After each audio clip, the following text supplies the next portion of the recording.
Hey there, everyone. Welcome back to another episode of Day to Day, the podcast where we explore the joys and challenges of everyday life. I'm Emma. And I'm Alex.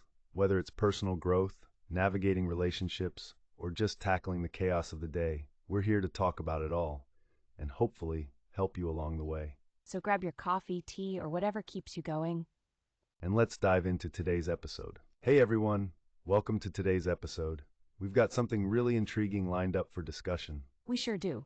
Today, we're diving into the complex web of friendships and secrets. Specifically, what happens when those secrets spill over into romance. Oh, that's juicy. And a bit messy, huh? So we're talking about those times when your friend shares your secrets with their partner. Exactly, and how that can lead to some pretty awkward and uncomfortable situations. We have an interesting story to kick things off about someone named Xiao Lan.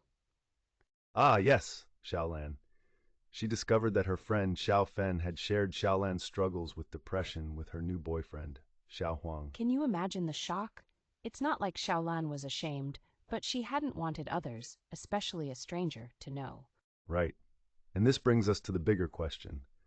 Why do people share their friends' secrets with their partners? Well, research suggests it's pretty common. People often bond over deep conversations, which can include personal stories and secrets. So is it about trust? Like sharing secrets can make relationships feel closer? Exactly. Since childhood, sharing secrets is seen as a sign of closeness. But sometimes, friends misinterpret the level of connection between their other friends and their partners. That's an interesting point. Xiao Fen might have thought all three of them formed a close-knit group, even if Xiaolan and Xiao Huang barely knew each other. And there's this idea of communal goals versus agentic goals.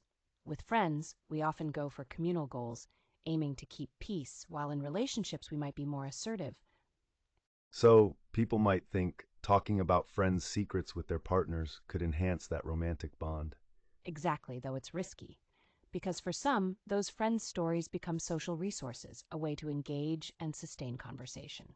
Ah, so it's like trading stories to keep the relationship dynamic, like a social You've exchange. got it. But it also puts friendships at risk, especially when the secrets are significant or sensitive. Would you say that in some cases, people might even view these stories as a type of currency? Yes, indeed. This is where social exchange theory comes into play. Relationships can be seen as exchanges of resources, whether it's emotional support or secrets. Wow, it's almost transactional, but that could lead to reduced emotional depth in those relationships. Precisely.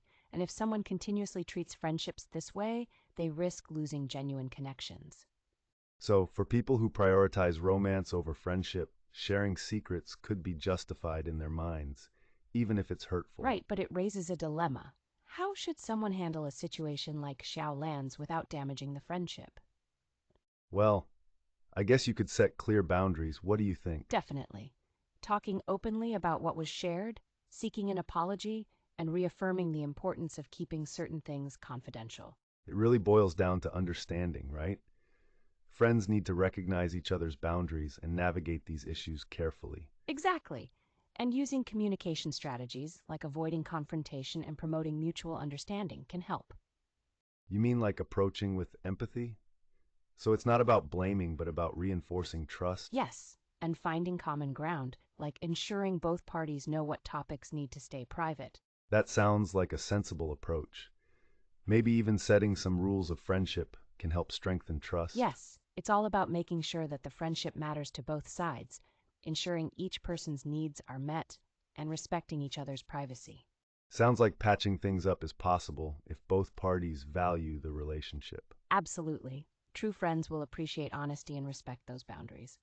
But if not, if someone continues to disregard these boundaries, it's probably a sign to rethink the friendship. Precisely. It's important to surround yourself with people who respect and cherish your trust. So listeners, if you've ever been in Xiaolan's shoes, or maybe even Xiao Fen's, think about how you can apply these insights to preserve those precious friendships. And remember, a healthy balance of friendship and romance is all about communication and understanding. Treasure both wisely. Thanks for tuning in today. We hope you found this discussion thought-provoking. See you next time, and make sure to hold on to those friendships.